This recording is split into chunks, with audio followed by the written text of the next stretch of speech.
Hello everybody, welcome back to day 2 of the summer term. So today's English lesson is going to be based on another of the Roger Hargreaves Mr. Men books. But I'll start with just a quick review of yesterday's story, Little Miss Scary. So I'm just going to go through the vocab that we touched on yesterday in the book and in your activity. So we had mountain, which is another word for a large hill, valley, which was an area between the mountains. It's low-lying land between the mountains. Creep, which is a word which means move really silently so you can't be heard.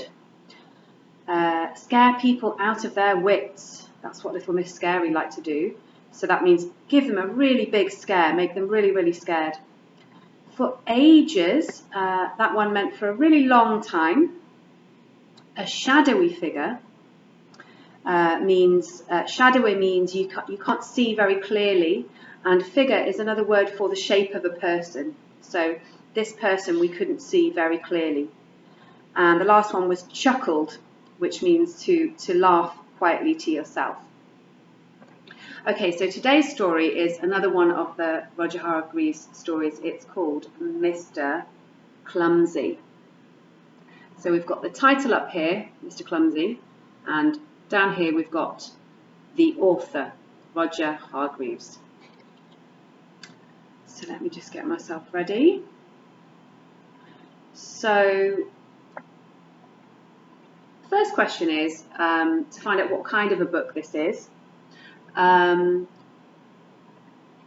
want to know if it's fiction or non-fiction. So do these stories have a blurb? Do they have anything that explains what they're about? Let's have a look. So I can't see a blurb at the back. Often books do have a blurb, but this one just has all the pictures of the other Mr. Men stories. It doesn't have a blurb there. Let's see at the back. Sometimes some books have an index or a glossary, so I'm going to go to the back and check, but there isn't one here. So what kind of story or book do we think this is? Is it fiction or non-fiction? Well, I'm sure you've guessed by now, it is a fiction book. It's a story rather than non-fiction, which would be about facts and information.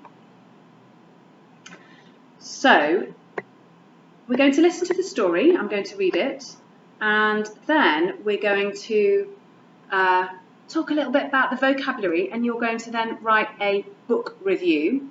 And there will be a book review template you can use, or you can copy down the questions in the template onto a notepad and take a picture of that. That's another way of submitting your work. Okay, so we already know the title and the author. Okay, let's read the story. It was rather a nice morning. In the sky, the sun was up. In the trees, the birds were up, singing. But in a rather scruffy house in the middle of a field, somebody wasn't up. Can you guess who that somebody might be? His alarm clock went off.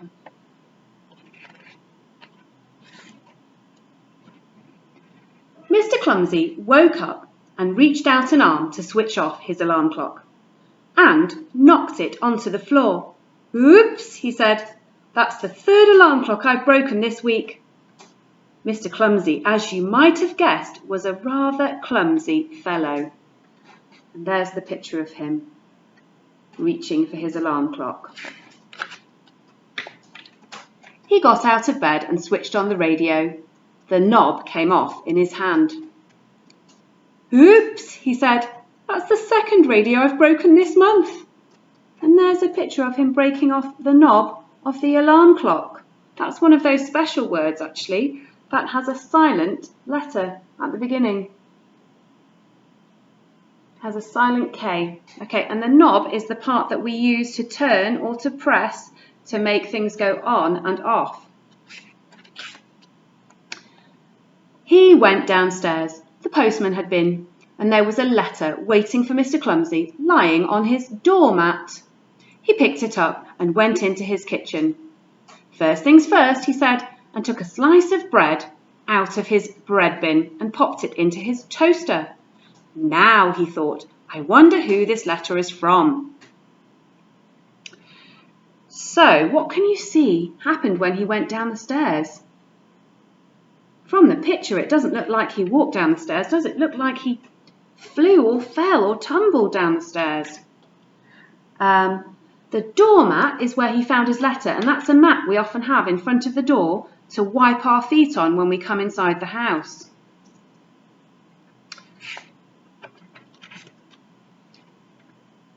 He looked at the letter in his hand, but the letter wasn't in his hand.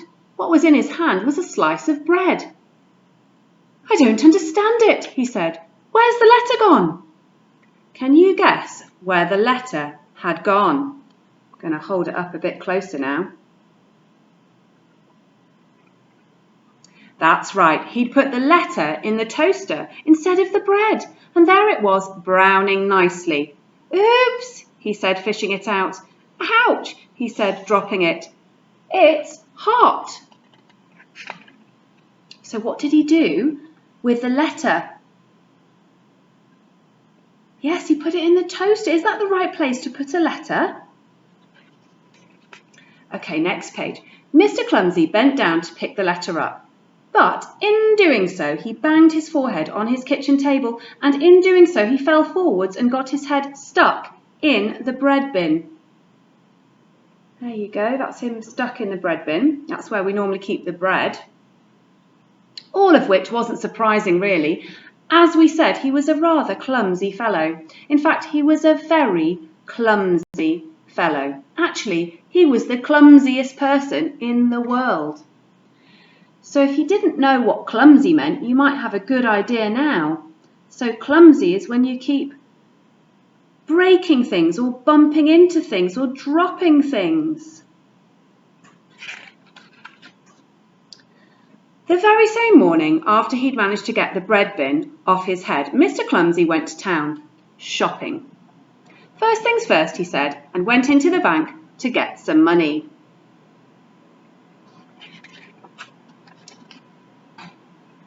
He went into the butcher's.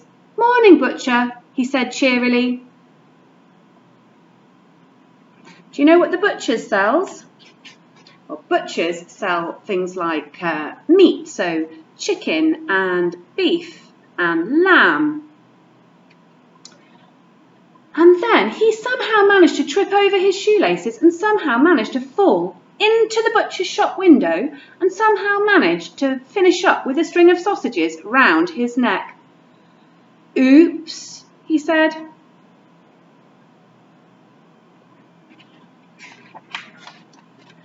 Mr. Clumsy's next call was the supermarket.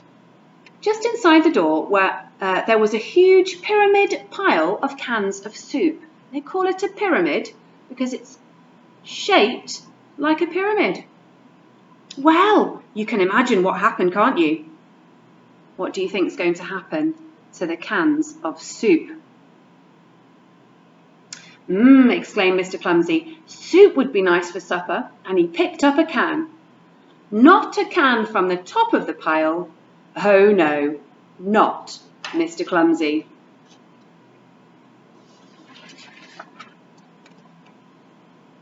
Oops, said Mr. Clumsy and went on his way, rubbing his head. So all the cans fell over because he picked one up from the bottom of the pile. Would you pick one up from the bottom of the pile? I wouldn't. On his way home, he called in at the farm for some eggs. And somehow, while he was crossing the farmyard, he managed to trip up. And somehow, as he was falling, he managed to grab hold of the farmer. And somehow, they both managed to finish up in the duck pond. Splash! Oops, said Mr. Clumsy. So we use somehow when we're not quite sure how something happened, because it is a bit odd that he managed to end up in the duck pond, isn't it? There he is in the duck pond.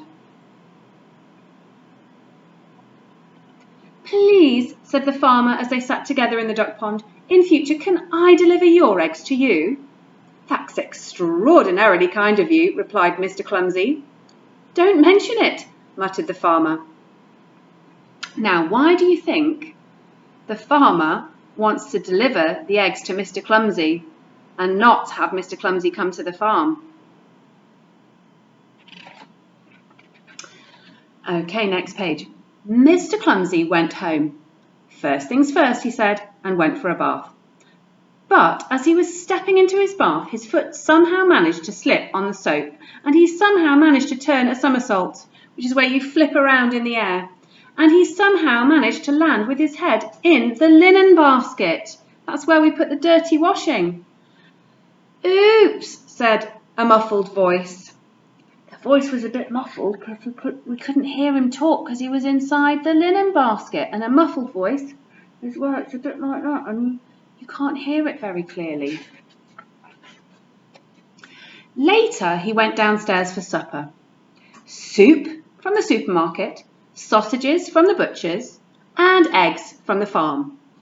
Or rather, soup from the saucepan that had boiled over, sausages from the frying pan that had caught fire, and eggs. Oh dear, very, very, very scrambled eggs. A normal Mr. Clumsy sort of supper. "That was nice," he said, leaning back on his chair. What do you think is going to happen next? Let's have a look. Crash! "Oops," said Mr. Clumsy. "I think I'd better go to bed." And he did. And that is the end of the story. Good night, Mr. Clumsy. Mr. Clumsy leaned over to turn off his bedside light and, oh dear, oops. What do you think might have happened in the end of the story when he leaned over to turn off his bedside light? Do you think maybe something could have happened to the light? Okay, so we've finished that story now. You can replay the video if you want to hear the story again, and you probably want to replay it when you're writing your book review. So in your book review, you're going to answer a few simple questions about the story. You'll start by writing your own name. It says a book review by, and then you'll write your name. And then you'll write the title of the book and the author.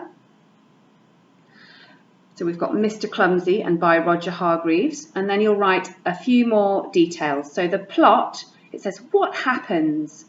Did you find the plot interesting? So you might add a few things that happened in the story. You can go back through the video to find some of the things that happened in the story to Mr. Clumsy. Characters. Who are the main characters? Well, we've definitely got Mr. Clumsy, haven't we? And if you look through the book, there might be one or two other people in the story as well. Let me have a look. There you go. There's one of the other characters. What's his name? He's the farmer, isn't he? Then you can answer the question, who was your favourite character? And so that's up to you. Who do you think was your favourite character? Was it Mr. Clumsy? Was it the farmer? Was it the butcher? And why? Was it Mr. Clumsy because he was just so silly and he made you laugh? Or was it the farmer because you felt sorry for him because he ended up in the duck pond? It's up to you. You choose your favourite character and why. Your opinion, this is where you write, did you like the book and what was your favourite part? So you could just write whether you liked it or not. I liked the book because, and then a few words about which bit that you liked the best. And then the last part is recommend. And this means if you think the story was good and that you would like other people to read it as well, then you can recommend the book to a friend. So you could say, I recommend this book, or I think you should read this book because, and then give a reason why you think it would be a good book to read. Okay, remember your capital letters and full stops, and good luck with your book review.